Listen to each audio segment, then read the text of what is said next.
پرده ای زدن. ایشان از وراء پرده کرسی پایی گذاشته شد نشستن. به محض اینکه نشستن انتن آه کشید.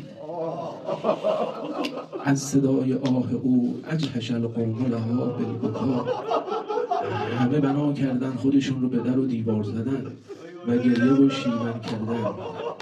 عرض کردیم که اجهشه به معنی گریه ایست که خودش رو انسان به در و دیوار بزنه. در تج مجلس یک پارچه زلزله و ولوله شد. حضرت بهشون مهلت داد که خوب گریه هاشون رو بکنن، خوب گریه کنن تا آروم شون. میخواهن به طور صدای پدرشون پیغمبر رو نطق کنن. چه نطقی؟ نطقی که زینب عقیله بنی هاشم 5 سالش بوده، فقط او تونسته این نطق را ضبط کند.